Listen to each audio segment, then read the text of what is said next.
Após o divórcio, minha filha cortou relações comigo, acreditando nas mentiras que sua mãe contou sobre mim. Anos depois, ela ligou e marcou um encontro. Arrumei tudo para receber ela, e ela disse: queria saber sobre a herança da vovó. Por 20 anos eu achei que sabia o que era ser pai. Aí veio o dia em que minha filha, minha única filha, decidiu que eu não merecia mais esse nome. Vocês já pararam para pensar quanto tempo leva para alguém que você criou desde bebê te apagar da vida dela? Comigo foi rápido, 37 minutos. Foi o tempo entre a última audiência do divórcio e a mensagem, número bloqueado, chegando no meu celular. Mas o que me intriga até hoje não é porque ela cortou relação comigo. Isso, de um jeito ou de outro, eu entendo. O que não sai da minha cabeça é por que depois de 8 anos ela resolveu voltar do nada. E acreditem, o motivo não é o que vocês estão pensando. Se você me dissesse 8 anos atrás que eu estaria aqui, encarando um pedaço de jacarandá como se fosse meu único amigo no mundo, eu teria rido na sua cara. Sério mesmo. Carlos Eduardo Mendonça, 56 anos, dono da Mendonça Construções, sentado numa oficina improvisada nos fundos de casa, fazendo uma caixinha de joias que ninguém vai usar. É de chorar ou de rir. Às vezes acho que é das duas coisas. As lascas de madeira se acumulam aos meus pés, enquanto a lixa desliza com precisão. A única coisa na minha vida que ainda consigo controlar. O cheiro de serragem me lembra do meu pai. Ele teria achado graça dessa minha fase artesão, como diria minha ex-mulher, Regina. Para que perder tempo com essas bobagens, Carlos? Você não é marceneiro, é engenheiro. Consigo ouvir sua voz como se ela estivesse aqui, nessa oficina que montei depois que tudo desmoronou. Olho para minhas mãos calejadas. Metade dos calos vem das obras, metade da marcenaria. São as mãos de um homem que construiu uma vida inteira e depois a viu desmoronar como uma estrutura mal feita. Guardo as ferramentas quando o sol começa a se pôr. Lá dentro, a casa está silenciosa demais. Passos ecoam no piso de cerâmica que eu mesmo assentei quando compramos o terreno. Compramos. Engraçado como ainda penso assim, depois de tanto tempo. Na sala, aquele porta-retrato virado para baixo no aparador de madeira maciça. Nunca tive coragem de guardar a foto, mas também não aguento olhar para ela todos os dias. É o único vestígio dela que ainda mantenho à vista. Da minha Juliana sorridente, com cheirinho de protetor solar e cabelo preso em Maria Chiquinhas desajeitadas. Preparo um jantar simples, arroz, feijão e um bife mal passado, do jeito que sempre gostei e que Regina vivia reclamando. Vai acabar com úlcera, homem. Sento sozinho à mesa grande demais e ligo a televisão só para ter algum barulho nesse silêncio. O locutor do jornal fala de política, economia, tragédias pelo mundo, mas nada disso me toca como deveria. É como assistir a vida através de um vidro embaçado. O celular toca e vejo o nome de Mateus na tela. Problemas na obra do centro, com certeza. Atendo com um suspiro. Pelo menos os problemas do trabalho ainda são problemas que sei resolver. O cemitério estava úmido depois da chuva da manhã. Aquele cheiro de terra molhada e flores murchando me dava um nó na garganta enquanto assistia o caixão de Dona Aparecida descer lentamente. Mamãe nunca gostou de alarde. Teria aprovado o enterro simples, só eu, o padre e 2 vizinhos antigos que fizeram questão de vir. Enquanto o padre recitava as últimas palavras, me peguei procurando no portão de entrada. Uma parte idiota de mim ainda esperava ver Juliana chegando ofegante, com desculpas por ter se atrasado. Mas o portão permaneceu vazio, como nos últimos 8 anos. Seu Carlos, meus sentimentos. A vizinha, Dona Teresa, apertou meu braço com suas mãos enrugadas. Dona Aparecida está em paz agora. Agradeci com um aceno de cabeça. Paz. Será que minha mãe realmente encontrou paz? Nos últimos anos, o Alzheimer tinha roubado sua memória, mas até o fim ela perguntava pela neta. Cadê a Julie? Ela vem hoje. E eu, como um idiota, sempre respondia que sim, que ela viria no domingo. Que mentira mais sem sentido. Mas era mais fácil do que explicar para ela de novo e de novo que sua única neta havia nos apagado da vida dela. De volta à casa vazia, me sentei na poltrona onde mamãe costumava passar as tardes. O álbum de fotografias estava ali, como se esperando por mim. Abri na página marcada. A preferida dela, Juliana aos 7 anos, fantasiada de caipira para a festa junina da escola, sentada no meu pescoço, radiante como um girassol. Fui eu quem trançou o cabelo dela naquele dia. Regina nunca teve paciência para essas coisas. Você mima demais essa menina, Carlos. Talvez ela estivesse certa. Talvez eu devesse ter sido mais duro, menos presente, menos... Pai. O álbum escapou das minhas mãos e caiu no chão, espalhando algumas fotos soltas. Ao recolhê-las, encontrei um papel dobrado que não via há anos. O projeto de um ateliê de marcenaria que desenhei quando ainda sonhava com uma aposentadoria tranquila. Tinha até escolhido o nome, Ateliê Mendonça e Filha. Que piada do destino. Guardei o papel de volta no álbum e caminhei até a cozinha para preparar um café. O silêncio da casa era ensurdecedor. E agora, Aparecida, murmurei para o nada. Somos só eu e sua coleção de santos. Peguei o café e voltei para a varanda. Amanhã seria outro dia de trabalho, de números, de concreto e problemas práticos. Coisas que não doíam tanto quanto esse vazio. 3 meses se passaram desde o enterro de mamãe. A vida seguiu seu curso previsível. Obras, reuniões, alguns happy hours com Mateus e outros amigos que insistiam em me tirar de casa. Como se o problema fosse eu estar sozinho e não me sentir sozinho mesmo rodeado de gente. Naquela manhã, estava na obra do novo centro empresarial, conferindo o trabalho da equipe quando Mateus chegou com aquela cara de quem pisou em ovos. Adivinha quem eu vi no shopping ontem? Ele comentou fingindo desinteresse enquanto examinava a planta baixa espalhada sobre a mesa improvisada. Dei de ombros, o jogo habitual. Regina, ele soltou, me observando pelo canto do olho. Com uma amiga. Parecia bem. Continuei olhando para os cálculos à minha frente, como se aquele nome não tivesse acabado de me dar um soco no estômago. Que bom para ela, respondi, mantendo a voz firme. O reboco do 3º andar tá com problema. Manda o Zé dar uma olhada. Mateus suspirou, desistindo do assunto. Ele sabia quando eu erguia minhas muralhas. Em casa, depois de um banho demorado para tirar o pó da obra do corpo, liguei o notebook velho. Não costumo entrar muito em redes sociais. Para quê? Para ver a vida que as pessoas fingem ter? Mas naquela noite algo me empurrou a abrir o Facebook. Digitei o nome dela antes que pudesse me impedir. Juliana Mendonça. O perfil continuava fechado para mim, mas a foto tinha mudado. Ela abraçada a um rapaz de terno, sorridente, com um brilho no dedo que parecia... um anel de noivado? Meu coração deu um salto idiota. Minha filha estava noiva e eu nem sabia. Tentei enviar uma mensagem. A 10ª, a 20ª, nem sei mais. Juliana, vi que está noiva. Parabéns. Seu velho pai gostaria de conhecer o rapaz. Mas o sistema me avisou que ela não receberia, como sempre. Fechei o laptop com mais força que o necessário e fui para a oficina nos fundos. Ali, entre ferramentas e pedaços de madeira, me sentia menos patético. Peguei um pedaço de cedro que guardava para uma ocasião especial e comecei a trabalhar num pequeno baú. Não tinha destinatário, mas minhas mãos pareciam saber o que estavam fazendo. Às vezes me pergunto se Juliana sabe que herdou de mim esse talento com as mãos, se ela ainda se lembra de quando fazíamos casinhas de passarinho juntos no quintal da casa antiga. Provavelmente não. Estava assistindo um jogo qualquer na TV, sem realmente prestar atenção quando meu celular tocou. Número desconhecido. Por um segundo pensei em ignorar. Provavelmente mais uma daquelas ligações de telemarketing. Mas algo me fez atender. Alô? Do outro lado, silêncio. Depois uma respiração hesitante. Alô? Repeti, já pronto para desligar. E então, aquela voz. Oi, pai. 2 segundos de palavra e meu mundo parou. Quase derrubei o celular. Era ela, mas não era. A voz mais madura, contida.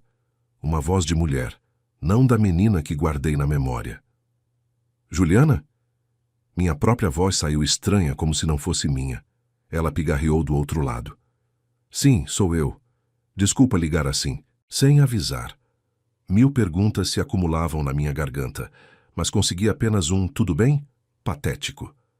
Ela explicou que viu uma postagem da paróquia sobre o falecimento de Dona Aparecida. Quase ri. Minha mãe, que nunca usou internet na vida, alcançando a neta através do Facebook da igreja. Sinto muito não ter ido ao enterro, eu não sabia. Não sabia porque não quis saber, pensei, mas engoli a amargura. Como você está? Ela perguntou, como se fôssemos conhecidos distantes, não pai e filha. Respondi automaticamente que estava bem, trabalhando muito, o de sempre. Não mencionei os anos cuidando de sua avó com Alzheimer. Não falei sobre as noites em claro quando mamãe se perdia na própria casa. Não contei sobre o funeral solitário ou as caixas de remédios que ainda não tive coragem de jogar fora. Que bom, ela respondeu. E seguiu-se um silêncio desconfortável. Então ela soltou. Pai, eu estava pensando se poderíamos nos encontrar, conversar pessoalmente. Olhei para o baú de madeira meio terminado no canto da sala, que trouxe da oficina para trabalhar enquanto assistia TV. Meu projeto secreto tolo. Claro, respondi, tentando soar casual, como se filhas que desapareceram por 8 anos ligassem toda semana propondo encontros. Que tal um almoço aqui em casa? Domingo? Ela concordou rapidamente, parecendo aliviada por eu não ter feito perguntas difíceis. Depois de desligar, fiquei sentado no escuro, o jogo esquecido na TV. Minha mão tremia ao segurar o celular. 8 anos de silêncio, quebrados por 2 minutos de conversa educada. E agora, o que eu faria com toda essa esperança inconveniente que começava a borbulhar no peito? Passei a semana inteira me preparando como um adolescente para o primeiro encontro. Limpei cada canto da casa, troquei cortinas, encerei o piso até conseguir ver meu reflexo nele. No domingo, acordei às 5 da manhã, mesmo sem despertador. Fui ao mercado municipal assim que abriu, escolhendo pessoalmente cada ingrediente para a feijoada. Queria tudo perfeito, como nos domingos de antigamente, quando éramos uma família. Será que ela ainda gostava de feijoada? Será que se lembrava de como eu sempre separava a linguiça para ela, seu pedaço favorito? Na cozinha, cortando os temperos, me peguei relembrando Juliana com 7 anos, sentada no banquinho ao meu lado, ajudando a preparar o almoço de domingo. Pai, deixa eu mexer? E eu fingindo seriedade, só se prometer comer tudo, inclusive a couve. Ela fazia uma careta para as verduras, mas sempre cumpria a promessa. Balancei a cabeça para espantar a memória. A mulher que viria hoje não era aquela menininha. Era uma estranha que por acaso compartilhava meu sobrenome e meu DNA. Precisava me lembrar disso, conter minhas expectativas. Afinal, por que ela teria voltado depois de tanto tempo? Às 11h30, tudo estava pronto. A mesa posta com a toalha das ocasiões especiais, flores no centro, comprei num impulso, me sentindo um idiota depois. A feijoada borbulhando no fogão. Corri para o quarto para trocar a camisa suada por uma limpa. No espelho, um senhor de cabelos grisalhos me encarava. Quando foi que envelheci tanto? Os últimos 8 anos pareciam ter cobrado seu preço todo de uma vez. Dei uma última olhada pela casa, percebendo tarde demais que havia retirado quase todas as fotografias das paredes. Parecia uma casa de mostruário, não um lar com história. A campainha tocou pontualmente ao meio-dia. Respirei fundo e abri a porta, tentando controlar o tremor nas mãos. E lá estava ela. Juliana, 28 anos, uma mulher formada. O cabelo mais curto, o rosto mais fino, mas ainda com aqueles olhos que herdou da minha mãe. Por um instante, ficamos os dois paralisados, como se nenhum de nós soubesse o protocolo para esse tipo de reencontro. Oi, pai, ela disse finalmente, a voz um pouco trêmula. Estendi os braços automaticamente, e ela se aproximou para um abraço desajeitado, cheio de ângulos estranhos e distância. O perfume dela era diferente, adulto, mais uma lembrança roubada. Não conhecia nem mesmo o cheiro da minha própria filha. Trouxe vinho, ela disse, me estendendo uma garrafa cara enquanto entrava. Presente do Rodrigo. Então o nome dele era Rodrigo. Agradeci e a convidei a entrar, observando como ela examinava a casa, notando as mudanças, os espaços vazios nas paredes. Você redecorou, comentou, parando diante do altar com a imagem de Nossa Senhora Aparecida, o único canto da casa que permanecia intocado. Mais ou menos, respondi vagamente, guiando-a até a mesa. Seus olhos se arregalaram ao ver a feijoada. Você lembrou, ela murmurou, e por um segundo pareceu a minha Juliana de novo. O almoço começou tenso, com conversas superficiais sobre o tempo, sobre o bairro, sobre como a cidade tinha mudado. Servi a feijoada e observei enquanto ela provava o primeiro bocado. Fechou os olhos por um instante. Está exatamente como eu lembrava. Foi o primeiro momento genuíno entre nós. Enchi nossas taças com o vinho que ela trouxe e aos poucos a conversa fluiu para terrenos mais pessoais. Juliana, formada em Direito, trabalhando num escritório respeitável. Noiva de Rodrigo, médico recém-formado de família tradicional, como ela fez questão de frisar. E você, pai? Como tem passado esses anos? A pergunta soou ensaiada, como se ela estivesse cumprindo um roteiro de boa filha.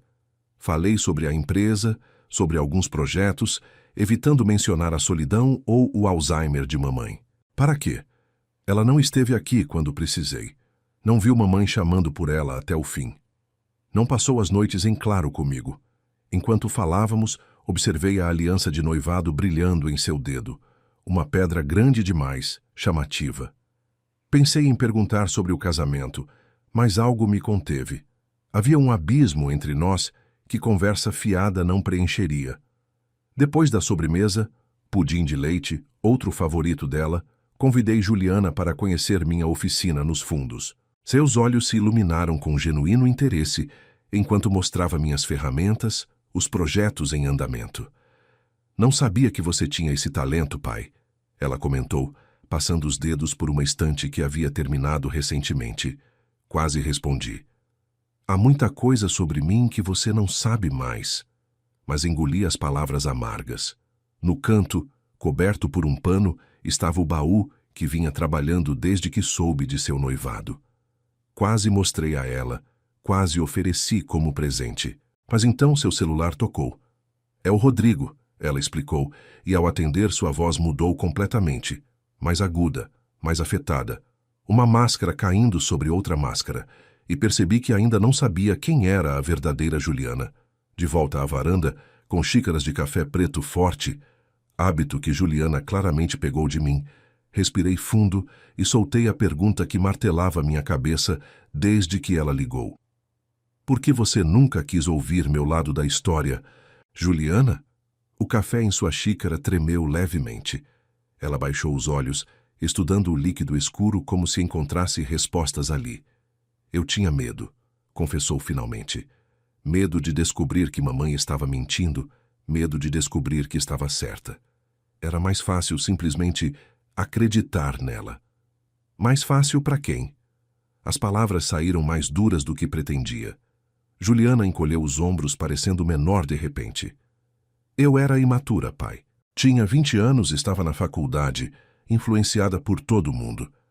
Teve até um professor de psicologia que eu namorei, que fez toda uma análise do seu comportamento sem nunca ter te conhecido.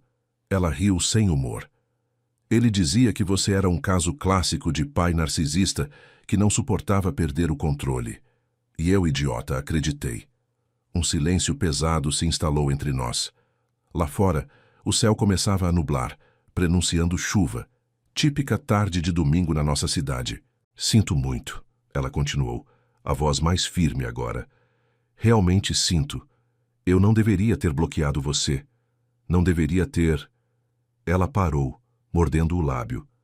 Assenti com a cabeça, aceitando o pedido de desculpas, mesmo sabendo que palavras não apagavam 8 anos. Mas havia algo no ar, uma tensão não resolvida, como se estivéssemos dançando ao redor do verdadeiro motivo deste reencontro. Juliana, comecei cuidadosamente. Não quero parecer ingrato por você ter voltado, mas... Por que agora, depois de tanto tempo? Ela tomou um gole de café, ganhou alguns segundos. Na verdade, sua voz oscilou. Além de saber da vovó, eu... Bem, estou noiva como você viu. Ela estendeu a mão, mostrando o anel chamativo. Rodrigo e eu estamos planejando o casamento para dezembro. A família dele é tradicional. Esperam que tenhamos nosso próprio lugar. Ela fez uma pausa, escolhendo as palavras. Sempre soube que vovó Aparecida tinha prometido me deixar a casa do interior e suas economias. Os advogados não entraram em contato e pensei que talvez você soubesse algo sobre isso. E assim, o verdadeiro motivo do reencontro estava na mesa, tão claro quanto o anel em seu dedo. Observei minha filha por um longo momento, absorvendo a verdade. Não era amor, saudade ou arrependimento que a trouxe de volta. Era dinheiro, a casa da vovó, a herança. Uma dor surda se espalhou pelo meu peito, mas mantive o rosto neutro, habilidade que aprendi nos últimos anos negociando com empreiteiros desonestos. Entendo, disse finalmente, minha voz estranhamente calma. Juliana, a herança da sua avó passou para mim. Ela mudou o testamento há alguns anos. Mudou? A surpresa dela pareceu genuína, o choque transformando-se rapidamente em decepção. Mas ela sempre disse que deixaria tudo para mim. Eu era a única neta. Assenti, tomando um gole do meu café para ganhar tempo. Isso foi antes do divórcio, antes de você... Não consegui terminar, mas não precisava. Antes de você nos abandonar. Antes de você cortar sua avó da sua vida. Antes de ela passar os últimos anos perguntando por uma neta que nunca mais a visitou. Eu sinto muito, continuei, mas mamãe ficou muito magoada quando você parou de atender suas ligações. Quanto seria minha parte? A pergunta veio num tom mais baixo, quase envergonhado, mas determinado. Olhei para aquela estranha sentada na minha varanda. Meu sangue, mas não mais minha menina. Tecnicamente nada, respondi honestamente. Mas posso te dar algum dinheiro do meu próprio bolso para ajudar no casamento. Ofereci a quantia que tinha separado para emergências. Sabia que era generoso, considerando tudo. Mas, pelo olhar que Juliana me lançou, parecia que eu tinha oferecido uma esmola. Só isso? Ela perguntou, a voz subindo uma oitava. Pai, nem para a festa dá direito. A família do Rodrigo espera que eu contribua com pelo menos metade da entrada de um apartamento. Ela se levantou agitada e começou a andar pela varanda. Vovó me prometeu. Ela me disse várias vezes que tudo seria meu. Fiquei observando aquela mulher que usava o rosto da minha filha fazer uma cena por dinheiro na minha varanda. A mesma varanda onde ela costumava brincar com bonecas, onde eu a ensinei a andar de bicicleta. O contraste era doloroso demais. A casa e as economias valem mais de 500 mil, Juliana, respondi, ainda mantendo a calma. Sua avó mudou o testamento porque você desapareceu da vida dela. O que você esperava? Você está sendo mesquinho e egoísta. Juliana disparou suas bochechas vermelhas de raiva. Exatamente como mamãe sempre disse. Aquilo me atingiu como um tapa. 8 anos de silêncio, e quando finalmente nos reencontramos, ela me joga na cara as mesmas acusações vazias. Dei uma risada amarga. E você está provando exatamente o que eu temia ser verdade sobre por que você voltou. Ficamos nos encarando como adversários, não como pai e filha. A chuva começou a cair lá fora, primeiro algumas gotas tímidas, depois com mais força, como se o céu entendesse a tempestade entre nós. Juliana pegou sua bolsa, pronta para sair. Foi quando a detive com uma pergunta. Por que nunca respondeu minhas mensagens, Juliana? Ela me olhou confusa. Que mensagens? Senti um calafrio. Seria possível? Desbloqueie meu número, pedi, pegando meu celular. Ela hesitou, depois pegou o próprio aparelho e mexeu por alguns segundos. Pronto, disse ainda com raiva na voz. Rapidamente encaminhei todas as mensagens que enviei ao longo dos anos. Dezenas delas. Atualizações sobre a saúde da avó, pedidos para conversar, o aviso sobre o Alzheimer, o convite para se despedir antes do funeral. Observei o rosto dela enquanto lia, a raiva dando lugar à confusão, depois ao horror. As lágrimas começaram a escorrer silenciosamente, enquanto ela deslizava o dedo pela tela, passando por anos de mensagens não lidas. Eu não sabia, ela sussurrou a voz quebrada. Juro que não sabia. Assenti acreditando nela. Regina provavelmente a convenceu a me bloquear completamente, talvez até verificando seu celular para garantir. Típico dela. Eu teria vindo, Juliana continuou, lágrimas agora correndo livremente. Se eu soubesse sobre vovó, eu teria vindo. Parte de mim queria abraçá-la, confortá-la, mas outra parte, mais forte, se mantinha distante.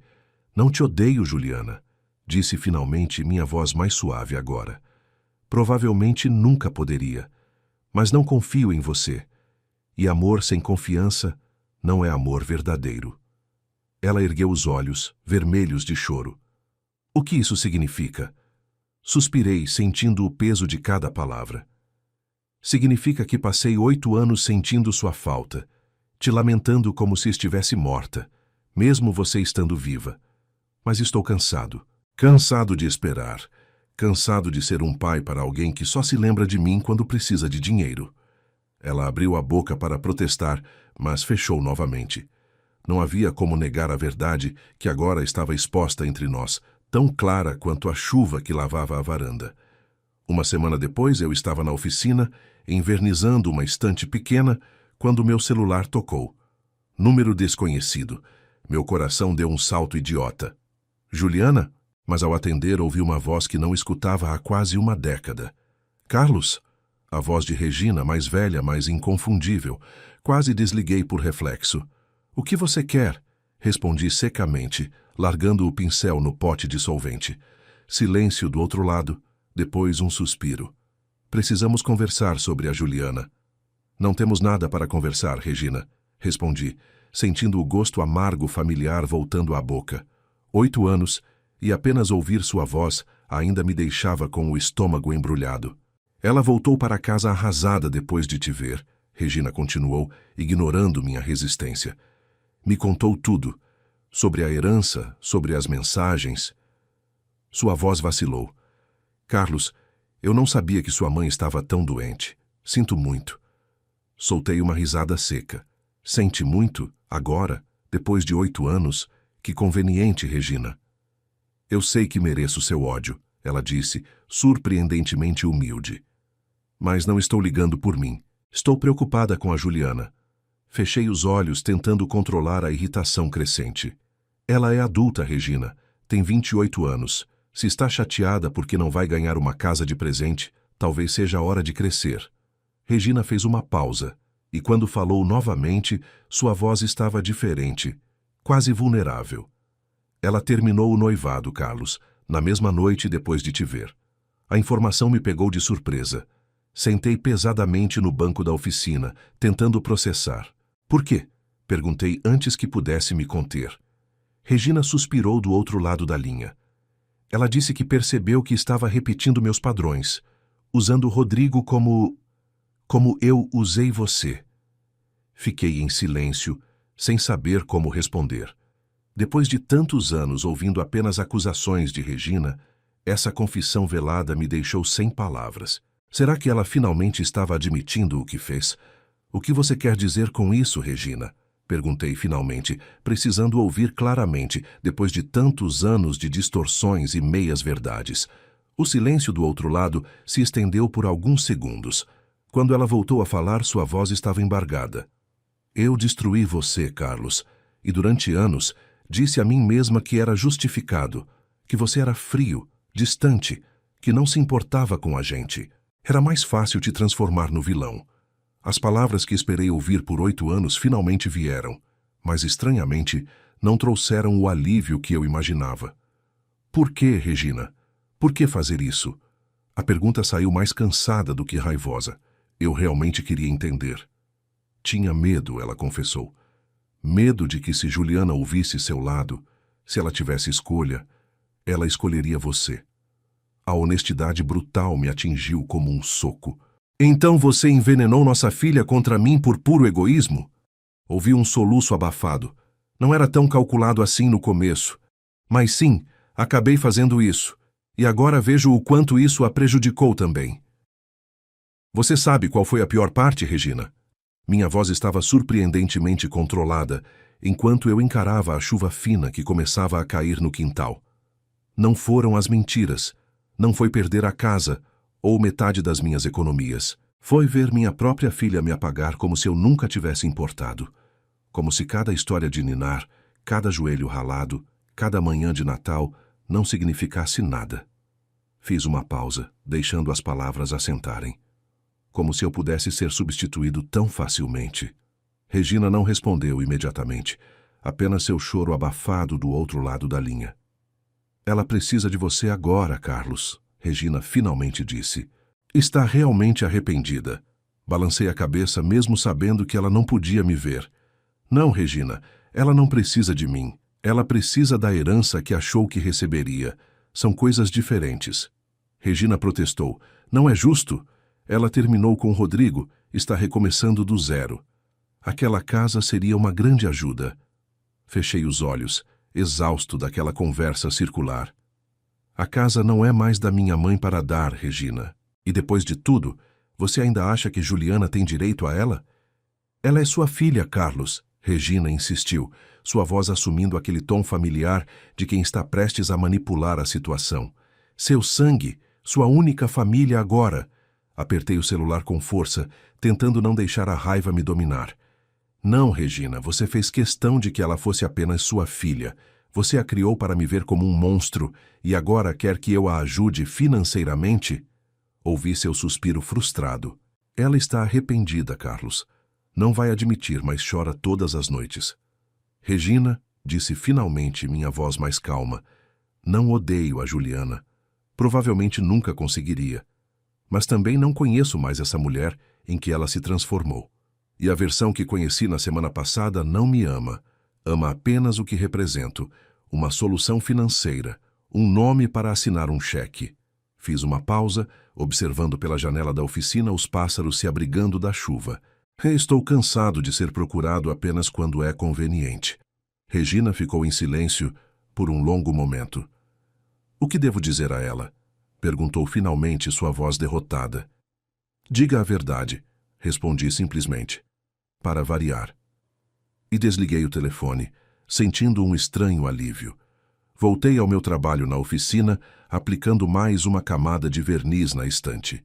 Cada pincelada era como um pequeno ato de libertação.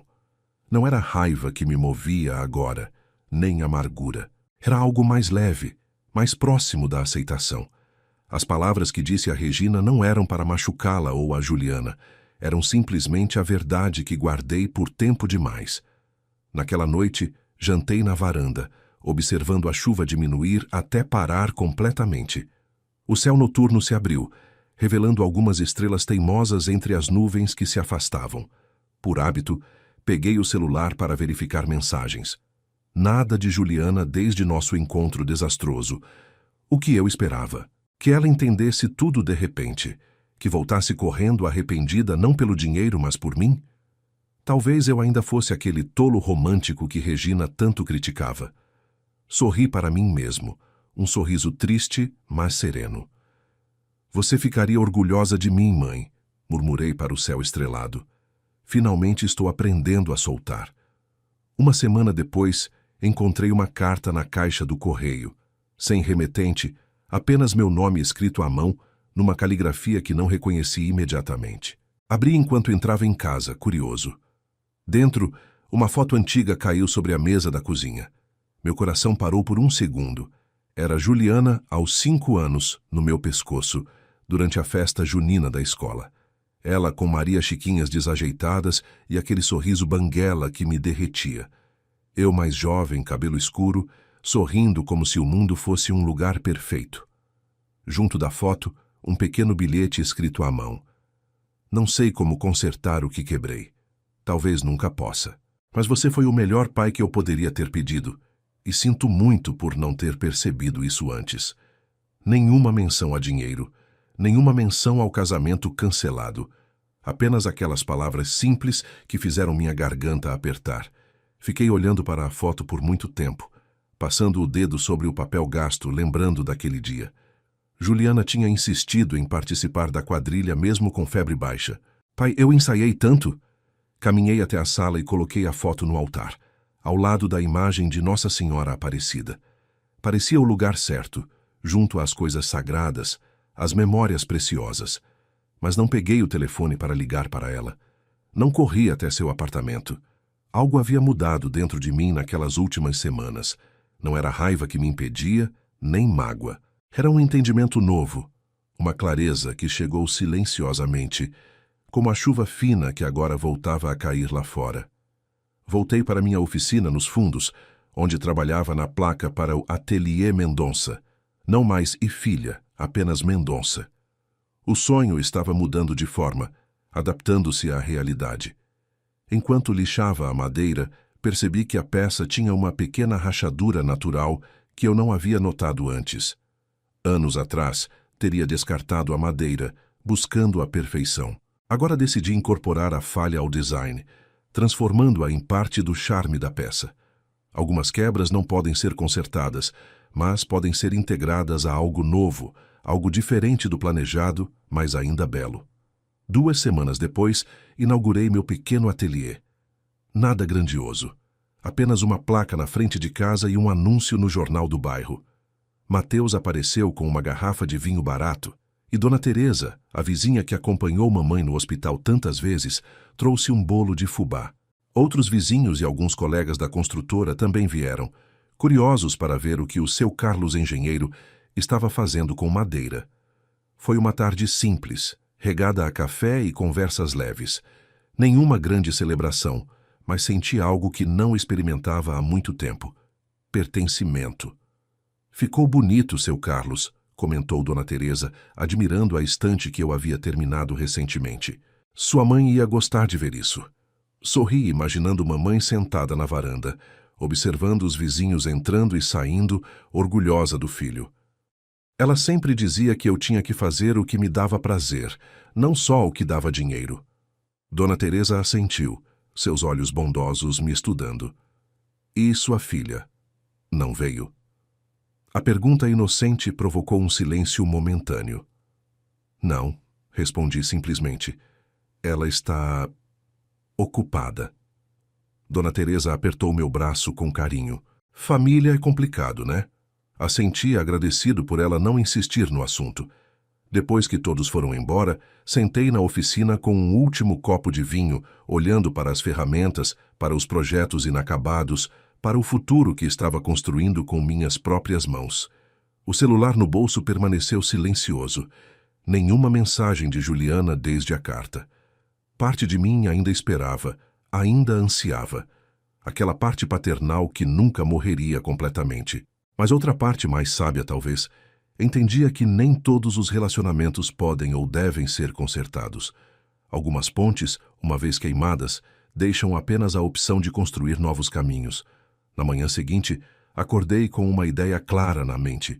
Fui direto para a oficina e comecei a trabalhar num novo projeto, um pequeno barco de madeira. Não algo funcional, mas uma peça decorativa, simbólica. Enquanto trabalhava, pensava em jornadas, em partidas, em chegadas, em como às vezes precisamos deixar a margem segura para encontrar novos horizontes. A madeira sob minhas mãos parecia entender, cedendo à forma que eu buscava. Quando terminei, dias depois, coloquei o barquinho na janela da frente, visível da rua. Não era uma mensagem para ninguém em particular, talvez apenas para mim mesmo. Um lembrete de que estava seguindo em frente. 1 mês depois da inauguração do ateliê, recebi minha primeira grande encomenda, um conjunto completo de móveis para um restaurante novo no centro da cidade. O dono, um jovem chefe que passou pelo meu ateliê por acaso, se apaixonou pelo meu trabalho. Quero mesas que contem histórias, seu Carlos, ele disse entusiasmado, não essas coisas padronizadas de catálogo. O projeto me animou. Era exatamente o tipo de desafio criativo que eu buscava. E o pagamento cobriria minhas contas por alguns meses, dando fôlego para estabelecer o negócio. Numa terça-feira chuvosa, estava tão concentrado no trabalho que não ouvi o carro estacionar. Só percebi que tinha visita quando uma sombra apareceu na porta da oficina. Ergui os olhos esperando ver Mateus ou algum cliente potencial. Meu coração falhou uma batida. Era Juliana, ensopada de chuva, segurando um guarda-chuva fechado, como se tivesse esquecido de usá-lo. "Oi, pai", ela disse, a voz quase inaudível sob o barulho da chuva no telhado de zinco. Não parecia a advogada confiante da última visita, nem a menina das minhas memórias. Apenas uma mulher molhada e perdida. "Entra", respondi, indicando o banquinho no canto. "Vai pegar um resfriado."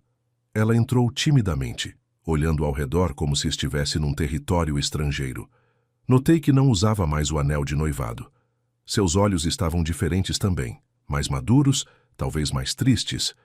Bonito trabalho, ela comentou apontando para a mesa que eu estava lixando. É para o restaurante novo do chefe Danilo, expliquei, limpando as mãos num pano. Seguiu-se um silêncio desconfortável. Havia tanto a dizer e nenhuma palavra parecia adequada. Recebi sua carta, falei finalmente. Ela assentiu, ainda em pé, gotas de chuva escorrendo pelo cabelo escuro. Obrigada por colocar a foto no altar. Então ela havia passado em frente à casa, olhado pela janela. A ideia dela, observando de longe, sem coragem de bater, me provocou uma estranha mistura de ternura e tristeza. Era o lugar dela, respondi simplesmente. Juliana deu um passo hesitante em minha direção. Pai, Ela começou, a voz tremendo.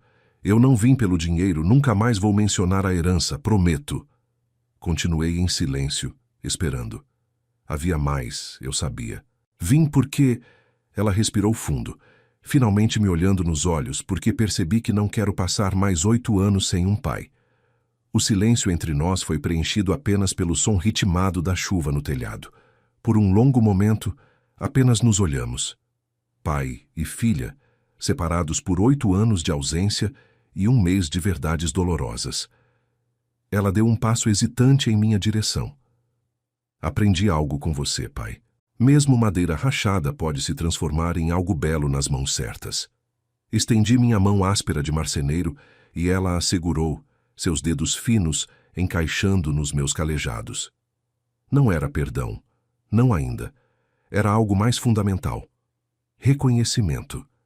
De que éramos 2 pessoas imperfeitas, com falhas e cicatrizes, dispostas a criar algo novo a partir dos fragmentos do que havíamos sido.